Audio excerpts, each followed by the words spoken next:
那请你跟我们分享一下，你这次的心智图是怎么设计规划的？好，首先大标题来自30分钟的 SciShow video。Can we ever predict earthquakes？这就是我的大标题。所以你把它简略成 Predicting earthquakes。OK， 那接下来怎么去分成？好像1、2、3、4、5个。对，因为它是30分钟影片，所以它总共分成了5大段。而这4段里面，它们各有分成绿色的，就是它那大段里面的重点。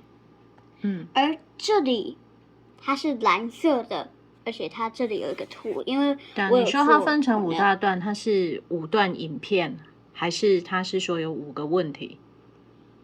它其实就是5段影片组成一个大影片，所以你把它分成这样5个区。对。那这个为什么它是蓝色，跟其他紫色不一样？因为这个我是有做 Cornell 的，然后这里有顺便画个图。你是说蓝色这一点吗？对。这就是你决定要做 Cornell 的那一个主题，也是那一段影片。没错。那这一段影片是什么？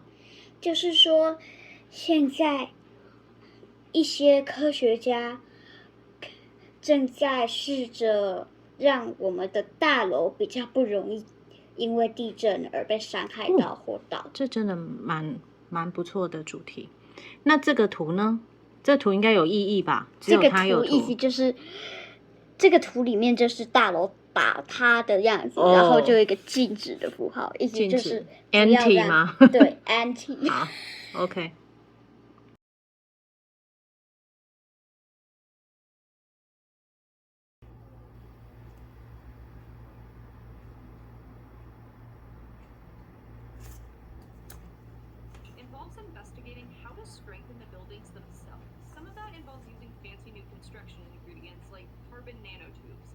But there's another way to go about it too. Like in 2018, a team at Purdue announced that they had been 3D printing cement paste into specific shapes and patterns to improve the concrete's response to earthquakes. They're calling these patterns architectural